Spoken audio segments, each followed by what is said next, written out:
광장의 목소리를 듣습니다. 소수의 목소리가 다수에 가려지지 않게 현장으로 가겠습니다. 페트롤 전북 함앵커가 간다.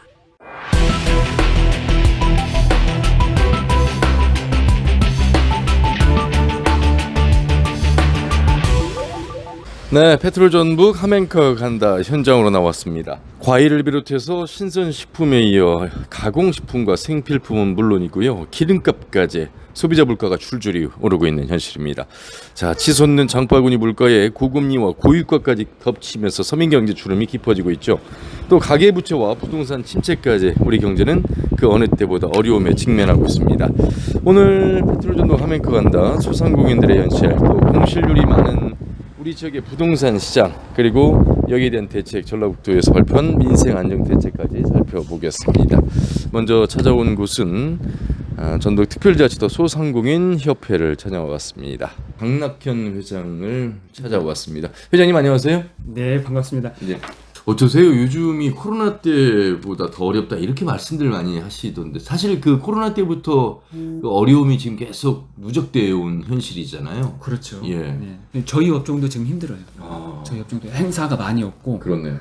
그리고 일단 가게가 어려워지거나 업체가 어려워지게 되면 줄이거든요, 그런 것들을. 그리고 또 외식비도 좀 더 줄이고. 그렇죠. 그러다 보니 이게 누적된 게 이제 계속해서 터지는 거예요. 이렇게 시간이 지나면서. 그래서 지금은 뭐 이제 여기 전주 지역 같은 경우는 아마 이제 보시면 아나운서님도 이제 보시면 아실 거예요. 신시가지라든지 그렇죠. 구시가지 가서 보시면 네. 공실이 많아요. 비어있는 가게를 그냥 쉽게 볼 수 있는데, 요즘 과거에는 그러니까 뭐 4층, 5층, 고층이 뭐 비어 있다, 요 정도 얘기를 했는데, 요즘 거리 지나가다 보면 1층에도 비어 있는 건물들이 많이 있어서, 야, 공실률이 지금 굉장히 심각하구나, 이걸 한눈에 볼 수가 있거든요. 예. 그리고 이게 이제 금액을 내려서 어떤 아까 이제 말씀드렸던 업체를 좀 받아들인다거나 임대료를 낮춰서. 임대료를 좀 낮춰서 하고 싶어도 네. 들어오는 분들이 적다는 거죠. 현재는. 그리고 이제 이걸 시작을 했을 때 네네. 앞으로의 경기가 불안정하다 보니까 내가 이걸 해가지고 좀 성공할 수 있나, 이런 부분들이 이제 막연하게 되기 때문에 좀 진입하기가 어려워하시는 분들도 많죠. 네. 그래서 뭘 많이 찾냐면 그 공적 자금으로 지원해주던 그 창업 지원 프로그램이라든지 그렇죠. 예. 취업 지원 프로그램, 이쪽을 많이 보시는 거예요. 그래서 창업을 하더라도 그냥 자기 자본으로 창업하는 것보다는 국가에서 실시하는 창업 지원 제도가 있어요. 네. 근데 이제 그게 바로 자금 지원을 해주는 게 아니라 그 한 적게는 2주, 뭐 많게는 뭐 3달, 4달 이렇게 거기 가서 훈련을 받아야 돼요.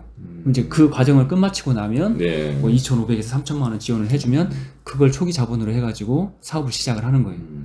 근데 이제 그나마 그건 좀 덜 부담스러운 거예요. 왜 그러냐면 그 어떤 사업을 하다가 사업이 잘 안 돼서 다시 문을 닫게 됐을 때 예. 본인 귀책 사유가 없으면 그 돈을 몰아내는 돈이 아니거든요. 그러니까 이제 그렇게 해서 한번 해보는 거예요, 초기 창업자들이. 근데 그것도 인원수가 제한돼 있어요. 많이 할 수가 없는 거라고요. 그렇겠죠. 그 보통 이제 우리가 소상공인 아까 말씀하신 5인 미만 내지는 이제 광업이나 제조 건설업 경우는 10인 미만, 그러니까 어떻게 보면 영세한 규모라고 그렇죠. 볼 수 있잖아요. 예. 이분들의 이제 임대료부터 시작해서 인건비 뭐 이런 것들이, 사실 이분들이 지역 경제 주축이잖아요. 자영업자의 활성화가 결국 내수 진작을 통해서 지역 경제의 순환 구조가 될 텐데, 이분들이 대출을 통해서 오픈을 했는데 이 대출금 이자 원금을 갚아나가기 어려운 구조, 그래서 폐업을 하고 싶어도 못하는 구조, 이런 분들이 많아진다는 건 결국 소비가 이어지지 않는 부분으로 이어지기 때문에 이분들이 좀 경영을 좀 잘 하기를 바라는 마음이 크실 것 같은데, 실제로 어렵다 또 폐업하는 분들 주변에서 소상공인 연합회 가입된 분들 많이 보세요? 그렇죠. 그러니까 이제 코로나19 때는 소상공인이 어렵다는 걸 다 알고 있었어요. 그렇죠. 국민들 모두가 예. 다 알고 있었어요. 왜 그러냐면 어떤 전염병 확산이라든지 이런 것들을 막는 가장 간단한 방법이, 그리고 가장 최선의 방법이 사람들이 밖에 안 돌아다녀야 되거든요. 접촉을 못하게. 그렇죠. 했어요. 그러다 보니 소상공인들에게 국가가 이제 부탁을 한 거죠. 그 당시에 이렇게 해서 국가적인 위기니까 가게 문을 한 달 동안만 닫아보자. 또 영업시간 제한도 며칠간만, 있고요. 며칠간만 닫아보자. 그리고 영업시간 몇 시간으로 줄이자. 이렇게. 예. 그래서 그런 국민적 합의가 있었고 그게 매스컴에 모두 방송이 됐기 때문에 그때는 다 소상공인들이 어렵다라는 걸 알아요. 근데 이제 코로나19가 끝나고 뭐 자금도 많이 지원이 되고 많이 그쪽으로 투입을 하고 소상공인을 위해서 여러 가지 정책들을 말을 한다라고 매스컴에서 계속해서 방송은 됐지만 실제 현장에서는 그게 피부로 와닿지는 않거든요. 그래서 어제도 이제 음식점 하는 분들 네. 이제 저는 집이 정읍이다 보니까 출퇴근을 하는데 예. 이렇게 해서는 힘들다. 그래서 이번 달까지 마무리를 하고 오늘이 이제 말일인데요. 그렇네요. 오늘 달까지 정리를 해서 매출 손익분기점을 봐가지고 힘들면 거기서 이제 폐업을 해야 되겠다. 그리고 폐업 그나마 관련되어 있는 게 희망 리턴 패키지라고 해서 폐업하는 소상공인 대상으로 해가지고 이분이 가게를 정리를 하게 되면 그 원래 원상복구 해야 되는 게 있어요. 그렇죠. 그래서 이제 뭐 간판 철거라든지 아니면 내부 집기 시설 철거라든지 그렇죠. 이런 집기 시설 철거하는데 도와주는 비용이 있어요. 그래서 이제 그런 비용 신청해서 받을 수 있는데 그 비용이 이제 한 200만 원 정도. 그래서 이제 그 안에서 해결하고 본인 자비 들여서 이제 또 진행을 해야 되는 거예요. 그러니까 이게 현실 말을 하는데 직접적으로 그 다가오는 게 저희들 다가오는 것은 저희 연합회 자체가 지역 조직이 이제 소상공인들이 여기 전북 지역에 한 30만이 있더라도 네. 소상공인 연합회에 다 가입해서 활동하시는 건 아니에요. 그렇겠죠. 그리고 또 이제 소상공인 연합회 가입해서 활동을 하게 되면 CMS라는 걸 내세요. 한 달에 3,000원 정도. 그러니까 이제 그렇게 내에서 활동하는 회원들은 한 2,600여 업소가 되거든요. 근데 그런 분들을 대상으로 이렇게 봤을 때 얘기를 들어보면 그러니까 이제 표본이 되는 거죠. 그분들이. 그래서 물어보게 되면 한 60% 이상이 당장 내년에 내가 폐업을 해야 될까 말아야 될까 이런 상황이라는 거죠. 60% 이상이요? 그렇죠. 예. 근데 이제 그게 표본은 되겠지만 전체적인 의견은 아닐 테죠. 네. 하지만 그런 위기의식을 가지고 있다는 거죠. 예.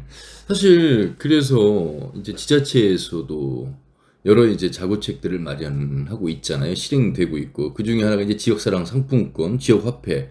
상당히 언론에서는 지역경제 활성화 차원에서 굉장히 예산 지원도 많이 했고 도움도 많이 된다 이런 뉴스들을 전해드렸는데 이게 현실적으로 가게 운영을 하는 데 있어서 큰 도움이 안 되는 것인지 어떠세요? 지역사랑 상품권은 그나마 소상공인 정책 중에서 소상공인들도 만족하고 네. 그 다음에 일반 시민들도 어느 정도로 국민적인 공감대를 얻었던 제도 중에 하나예요. 그렇죠. 그게 왜 그러냐면 상품권으로 지급되다 보니까 이게 이 지역을 벗어날 수가 없잖아요. 그래서 지역 안에서 이제 통용돼야 되는데 맞습니다. 그런 부분들이 좀 주요했었고 한 가지 이제 오점이라면 이게 시민들 입장에서는 쓸 때 우리가 꼭 소상공인 업소에 가서만 쓸 것이 아니라 우리 지역 내에 있는 어떤 소매점이나 도매점이라든지 이런 데 가서 사용할 수 있게 해달라. 네. 그래가지고 전에 이제 한번 큰 마트들, 그러니까 뭐 이제 농협이라든지 이런 마트들에서도 그걸 사용하게 했단 말이에요. 네. 근데 이제 그렇게 되면 소상공인 입장에서는 그렇죠. 이게 큰 의미가 없지 않냐. 그래서 이제 그때 한번 시설 제한, 그러니까 몇 제곱미터 이상 운영하는 시설 제한 둬가지고 그런 마트들이 사용하지 못하게끔 이제 이런 것들도 있었는데 여하튼간 제도적으로 봤을 때는 소상공인들이 가장 피부적으로 와닿았던 게 그런 지역사랑 상품권이에요. 근데 이 지역사랑 상품권에 대한 지원마저 줄어들었잖아요. 정부에서 많이 지원을 줄었죠. 줄이고. 예. 예. 왜 이렇게 이 정도마저도 일관되게 지원이 안 되는 것인가? 불만이 많으시겠습니다. 저희가 이제 아마 또 머지않아 또 저희가 또 서울 올라가서 이제 서울도 가고 세종시도 갈 텐데 6월하고 7월에는 저희가 세종시에 가가지고 최저임금 협상을 해요. 근데 안타까운 건 작년에도 그랬어요. 예. 최저임금 협의체가 있어요. 거기에 저희 소상공인 대표들이 못 들어가요. 못 들어가죠. 예, 그런 게 이해 당사자인데도 불구하고 그런 정책적인 접근을 못 하기 때문에 굉장히 어렵다는 거죠. 그런 것들이. 그리고 이제 그 최저임금 자체를 올리더라도 어떤 단계를 둔다든지 직종별로 차이를 둔다든지, 그러니까 어려운 업종, 좀 단순 업무만 하는 업종 이렇게 해서 좀 차등을 둬야 되는데 그런 거 없이 무조건 최저임금을 올리다 보니까 소상공인들은 직원보다 급여를 더 적게 받아가는 그런 이제 역전 현상이 생기는 거죠. 예. 그러니까 소상공인이라고 하면 사실 사장님이긴 한데 아까 말씀하신 직원보다도 현실적인 측면에서 가져가는 돈이 더 적은 경우가 발생할 수도 있다 이런 말씀하셨어요. 네. 이런 부분들에 대한 지원 대책을 조금 더 현실감 있게 해야 되지 않을까.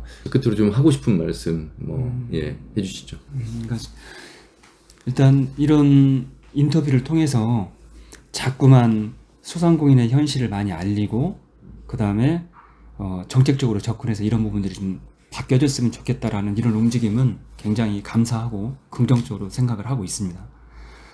이제 그에 반면에 저희 소상공인 입장에서는 정책이 피부로 와닿는 그런 부분들이 적기 때문에 특히 중기업, 그러니까 중소기업, 대기업에 관련된 지원 정책하고 소상공인 지원 정책하고는 많이 다른 부분이 있어요. 중기업이나 대기업은 이 기업체들을 육성시켜서 우리나라 국가 산업 발전을 하기 위해서 사용을 한다, 아니면 좀 미래 방향성을 설정한다라는 큰 목표가 있기 때문에 굉장히 많은 지원을 해주는 반면 소상공인들은 현상 유지만 할 수 있게 지원을 해줘요. 그리고 그 지원마저도 대출에 치중이 돼 있어요. 근데 돈을 빌리면 갚아야 되는 그런 상황들이 있기 때문에 공적 자금 투입을 좀 공격적으로 해줬으면 좋겠다. 그리고 소상공인들도 지금은 어렵지만 우리가 그 어려운 걸 알고 또 시작한 분들이 많아요. 네. 그러니까 항상 이렇게 어렵지만은 않을 거니까 희망을 갖고 같이 좀 이겨내자, 그런 말씀을 좀 드리고 싶습니다. 네, 알겠습니다. 힘들지만 함께 어찌 보면 이겨낸다는 표현이 참 어렵고도 이해가 되는 또 쉬운 말일 수 있겠습니다만 조금 더 우리 소비자인 시민들께서도 이왕이면 구매를 하실 때 소상공인들 관련된 곳에서 더 하나하나 구매를 해주시는 것도 큰 도움이 되겠다라는 생각, 그리고 소상공인분들도 힘을 내시고 이겨내시기를 바란다는 말씀까지 잘 들었습니다. 고맙습니다. 네, 감사합니다. 예, 전북특별자치도 소상공인연합회 강낙현 회장과 말씀 나눠봤습니다. 광장의 목소리를 듣습니다. 소수의 목소리가 다수에 가려지지 않게 현장으로 가겠습니다. 페트롤 전북 함앵커가 간다. 자, 이번에는 한국부동산협회 중앙자문위원이신 노동식 위원을 만나서 상가의 공실 관계에 대해서 말씀 좀 들어보도록 하겠습니다. 위원님 안녕하세요. 예, 반갑습니다. 노동식입니다. 예, 저희가 지금 나와 있는 곳, 이곳은 이제 에코시티라고 하는 신도시 맞죠? 에코시티 복합 상가에 와 있습니다. 복합 상가라면 이게 신축 건물이잖아요. 그렇죠. 예. 제가 지금 1층에 와 있는데 예.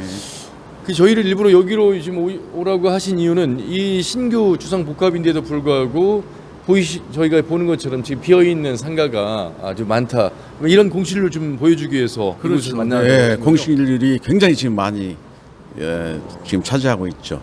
1층인데도 불구하고 이렇게 공실률이 그렇죠. 있는 건 왜 그런 건가요? 그러면 이제 너무 수요에 비해서 공급 물량이 많은 것도 이유가 있지만 지금 여기에 전체 면적, 전용 면적이 다른 데에 비해서 한 20% 정도가 적게 나오거든요. 내가 쓸 수 있는 면적. 그러다 보면은 당연히 평당가가 올라가고 또 그래서 임차인들한테 좀 어떤 부담을 주는 거죠. 지금 한국부동산원에 따르면요, 작년 3분기 전북적 주요 중대형 상가 공실률이 18.9%. 그러니까 10곳 중에 2곳은 빈 점포다 이런 얘기잖아요. 그렇죠.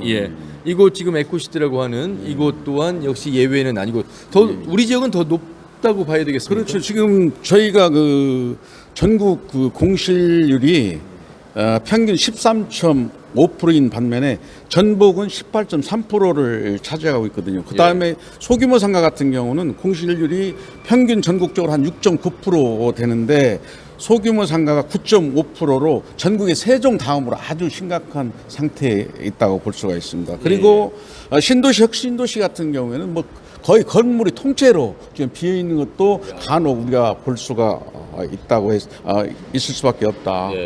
그래서 앞으로 공실률은 더 클 수밖에 없다라고 생각을 해봅니다. 근데 요즘처럼 물가가 높고 원자재 값이 높은 상황에서 건물을 지었어요. 건물을 지을 때도 다 대출을 받고 짓잖아요. 그렇죠. 그런데 이게 임대인이 이렇게 임차인과의 관계가 원활하게 돌아가서 이 점포들이 비어 있으면 안 되는 상황인데 그렇죠. 심지어 이런 주상복합마저도 이제 비어 있게 되는데 왜 이렇게 공실률이 높은 것일까요? 뭐 이유는 저 여러 가지가 있겠지만 일단 뭐 전라북도 또 특히 전주 같은데 인구가 굉장히 지금 줄고 있지 않습니까? 그리고 또 상권이 계속 우리가 이동을 하거든요. 왜냐하면 이런 그 도심의 나대지 가격이 굉장히 비싸기 때문에 경관이 좋고 또 주차장 확보가 좋고 이런 그 뷰를 찾아서 자연 녹지로 많이 이동을 하거든요. 상권이. 그리고 우리 그 대학가 같은 데 가면 전북대학교도 지금 서부 신시가지로 상권이 많이 이동을 했지 않습니까? 맞습니다. 옛날 또 미연탑도 마찬가지고 그리고 객사로 많이 이동을 하고 이런 것들도 있고 또 코로나19에 있어서 그 경기 침체로 자영업자들이 폐업하는 경우가 굉장히 많이 있거든요. 그래서 그런 것들이 또 공실률을 많이 만들어낸다고 보고요. 그다음에 다른 하나는 이제 소비자 패턴이 또 많이 바뀌지 않습니까? 그렇죠. 저희가 뭐 예를 들면 배달의 어떤 문화가 또 발달되고 또 그러다 보니까 자연적으로 소규모 상가를 찾다 보니까 대형 상가들은 자칫 공실률로 남을 수밖에 없다라고 생각하고요. 그다음에 이제 가장 또 특히 중요한 것은 신도심이나 혁신도시 같은 경우에는 굉장히 지금 공실률이 굉장히 많거든요. 그래서 또 전체적으로 우리가 그 사회에서도 그 현안 문제점이라고 생각을 해봅니다.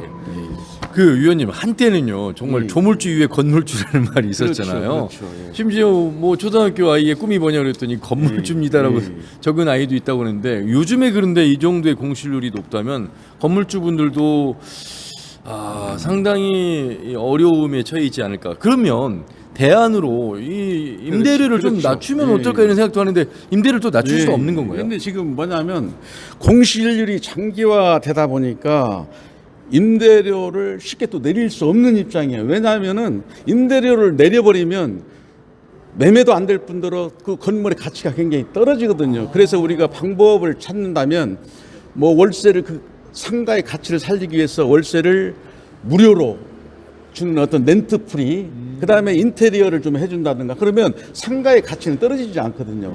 그래서 서로 윈윈해서 그렇죠. 또 그 임차인들을 모집해서 서로 윈윈을 해야 그나마 공실률을 줄일 수 있다 이렇게 생각을 해봅니다. 지금 소상공인연합회 강낙현 회장을 만나고 왔는데 하루 이틀이 아니라 이제 계속해서 뭐 폐업해야 된다는 분들이 회원분들이 많다는 거예요.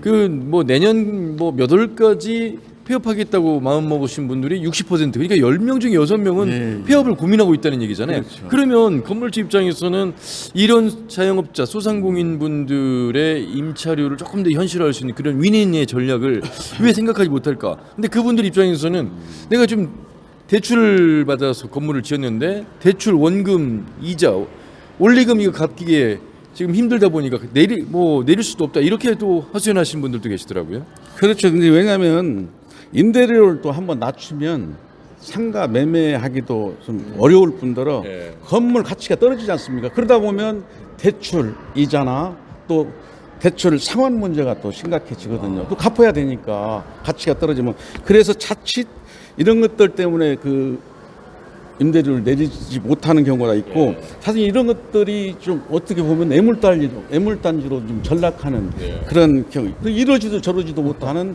그런 국면에 처해 있다고 볼 수가 있습니다. 위원님 공인중개사 오랜 동안 해오셨잖아요. 전 지부장도 해오셨고 방송에서 늘 나오셔서 좋은 말씀 해주시고 계시는데 이 공인중개사 하시는 분들에게도 불황이시겠어요. 우리 업계에서도 이제 고금리나 경기 침체가 장기화되다 보니까 상가 문의가 제로 상태에 있어요. 그리고 지금 계속 지금 거래 절벽을 넘어서 지금 빙하기가 계속되고 있습니다. 사실 저희들이 한 달에 한 건을 지금 못 하고 있거든요. 아, 정말입니까? 예, 예. 그래서 월세나 지금 관리비를 내지 못하다 보니까 사실은 현상 유지하기가 굉장히 어렵습니다. 자, 이번에는 이제 이 에코시티라고 하는 신도시의 이쪽에서 지금 상가 건물들이 질지어 있는 곳으로 나왔습니다. 건물들이 굉장히 위원님 많이 있습니다. 그런데요, 풍매매, 임대문의, 임대, 상당히 많은 그 빈 점포들을 저희가 아니 저희 눈에 이렇게 많이 보이는 게 취재를 하려고 하다 보니까 더 많이 보이는 것 같습니다. 이게 지금 현 주소죠. 그렇죠. 지금 뭐냐면 여기에 지금 그 청주 여건이 좋음에도 불구하고 여기는 군산, 익산, 대전 출퇴근하는 젊은 층들이 굉장히 많이 있거든요. 그렇다 보니까 이동 인구는 없고 또 공급 물량은 굉장히 많다 보니까 수요는 없지 않습니까? 그래서 거의 지금 뭐 앞에 보이는 것들이 전부 다 지금 빈 상가로 이렇게 나와 있는데, 이분들이 그러니까 상가 그 주인분들도 지금 이제 금리가 굉장히 지금 장기화되고 있잖아요. 네. 뭐 경기도 침체가 되고 있기 때문에 좀 만약에 이런 점포들을 공실률을 줄이기 위해서는 아까 말한 대로 그런 그 임차인과 임대인 같은 윈윈할 수 있는 인테리어를 해준다랄지 또 뭐 렌트프리 또 이렇게 아니 근데 뭐 그런 예. 대안을 공인중개사분들이 좀 이렇게 임대인, 임차인에게 좀 제한할 수는 없나요? 그 많이 하고 왜냐면 있죠. 그렇게 제한을 예, 하면 예. 수요자인 임차인 입장에서도 생각을 달리 해볼 수가 그렇죠. 있잖아요. 많이 지금 하고 있음에도 불구하고 이제 그런 것들을 경험을 못 하다 보니까, 그리고 지금 자주 이런 일이 있었던 일은 아니거든요. 그래서 그런 것들은 임대인이나 임차인들이 서로 한 발 양보해서 한다면 공실률을 줄일 수 있다라고 생각을 합니다. 오늘 말씀 잘 들었습니다. 고맙습니다. 네, 감사합니다. 네, 한국공인중개사협회 중앙위원이신 노동식 위원과 말씀 나눠봤습니다. 광장의 목소리를 듣습니다. 소수의 목소리가 다수에 가려지지 않게 현장으로 가겠습니다. 페트롤 전북 함앵커가 간다. 네, 저는 전북특별자치도 기획팀장 조성현이라고 합니다. 도에서 민생특별 대책을 내놨는데 이렇게 대책을 내놓을 수밖에 없었던 이유에 대해서 설명해 주시겠어요? 예, 지금 저희 지역의 그 노란우산 폐업 공제금 지급 건수를 보면 재작년에 비해서 거의 25% 정도나 증가를 했습니다. 그리고 중소기업 같은 경우에도 운영자금 대출이 19년과 비교했을 때 1조 원 정도로 급격하게 증가하고 있는 상황이기 때문에 이런 어려운 경기 상황 속에서 민생 어려움이 경제 전반으로 퍼지기 전에 특별대책을 수립해서 발표하게 되었습니다. 그렇다면 이 대책이 어디에 초점이 맞춰져 있는 건지, 경제 회복과 사회적 약자 지원 쪽에 많은 지원이 있는 걸까요? 예, 이번 특별대책은 이제 경제 회복이나 사회적 약자를 포함해서 좀 큰 어려움이 있는 곳들을 핀셋 지원하는 것으로 목표를 삼았습니다. 저희가 이제 3개 분야로 나눠서 진행을 했고, 이번 추경을 통해서 774억 원을 추가로 긴급하게 투입할 예정입니다. 소상공인과 소비자들은 지역사랑 상품권 사용을 많이 했는데 이거에 대한 발행도 확대가 되는 건지. 네, 저희 지역의 지역사랑 상품권을 사용하시는 분들이 2021년에는 62만 분이셨는데 23년에는 109만 명까지 증가를 했습니다. 그래서 이런 부분에 대한 것도 이번 추경에서 252억 원을 추가로 지원해서 발행을 확대할 예정입니다. 네. 또 현재는 의정 갈등으로 인해서 의료 접근성 어려움이 큰데 농촌 지역 주민들을 위해서 왕진 버스를 운행을 하신다고요? 예, 저희가 이제 방금 말씀하신 의정 갈등이나 여러 가지 이유로 인해서 의료 서비스를 제대로 이용받지 못하는 분들께 제공하기 위해서 약 10억 원 정도 예산을 편성해서 찾아가는 왕진버스 사업을 계획했습니다. 올해는 한 40회 정도 운영될 수 있을 것 같고요. 한 8,000분 정도의 도민분들께서 이 서비스를 제공받으실 수 있을 것으로 보여집니다. 그리고 무주택 청년들의 월세도 지원하게 되는 건가요? 신청하려면 좀 어떻게 해야 되는지 설명 좀 부탁드릴게요. 예, 지금 무주택 청년분들에게는 매월 최대 20만 원씩 12개월간 지원하는 사업을 이번 예산에 편성을 했는데요. 부모님과 별도로 거주하는 19세에서 34세 무주택자 분들이 지원을 하실 수 있습니다. 신청을 하시기 위해서는 이제 복지로 사이트나 아니면 어플리케이션을 통해서 온라인으로 접수를 하실 수도 있고요. 읍면동 행정복지센터를 통해서 오프라인 접수도 가능하십니다. 그리고 공공임대주택 임대보증급 사업 대상도 확대가 된다고요. 예, 원래는 무주택 신혼부부에게만 지원을 하던 사업인데 이번 특별대책을 통해서 전세 사기 피해자 분들까지 포함한 이혼 청년까지 확대해서 지원할 예정입니다. 임대보증금을 최대 2천만 원까지 최장 10년까지 무이자로 지원해드리려고 합니다. 또 지금 지역 건설 경기도 매우 어려운데 지역 기업 지원 계획이 있으신가요? 예, 이제 사실 건설 경기 같은 경우에는 행정에서 할 수 있는 영역이 좀 제한적인 부분은 있습니다. 그래도 말씀하신 대로 굉장히 어려운 상황이기 때문에 지방도 확포장 사업과 유지 관리에 이번 추경에서 150억 원을 긴급으로 추가 투입하기로 결정을 했습니다. 이번과 같은 지원을 위해서 도에서도 오랫동안 고민을 해온 것으로 아는데 그동안 어떤 과정을 거쳐서 내놓은 안들인지 좀 말씀 부탁드릴게요. 예, 이번 사실 1월부터 지사님 신년사에서부터 이제 민생을 강조하시기 시작했습니다. 그래서 이제 전북특별자치도 1호 결제도 민생도정 운영 계획으로 결제를 하실 만큼 지사님께서 이제 민생에 대해서 많은 관심을 가지고 계셨는데요. 저희가 한정된 재원 상황에서 꼭 필요한 부분을 지원하기 위해서 모든 실국이 수십 차례 현장을 나가서 현장 목소리를 청취했습니다. 그 결과 이번 특별대책을 발표하게 되었고 저희가 한 4개월, 5개월 동안 굉장히 열심히 준비한 대책인 만큼 잘 될 수 있도록 끝까지 노력하겠습니다. 그만큼 네, 도민들 모두가 체감할 수 있었으면 좋겠습니다. 끝으로 또 전하고 싶은 말씀이 있으시다면요. 예, 이번에 저희가 준비한 대책은 이제 특별대책으로 종합대책은 아닙니다. 하지만 이제 특별대책이 모든 위기와 고충을 해결하기는 어렵겠지만 저희가 1월부터 열심히 준비한 민생 살리기 특별대책이 큰 효과를 낼 수 있으면 좋을 것 같고요.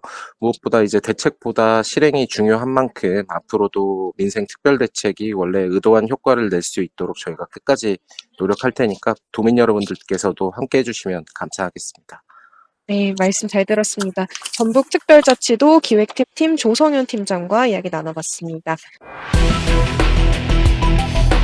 광장의 목소리를 듣습니다. 소수의 목소리가 다수에 가려지지 않게 현장으로 가겠습니다. 페트롤 전북 함앵커가 간다.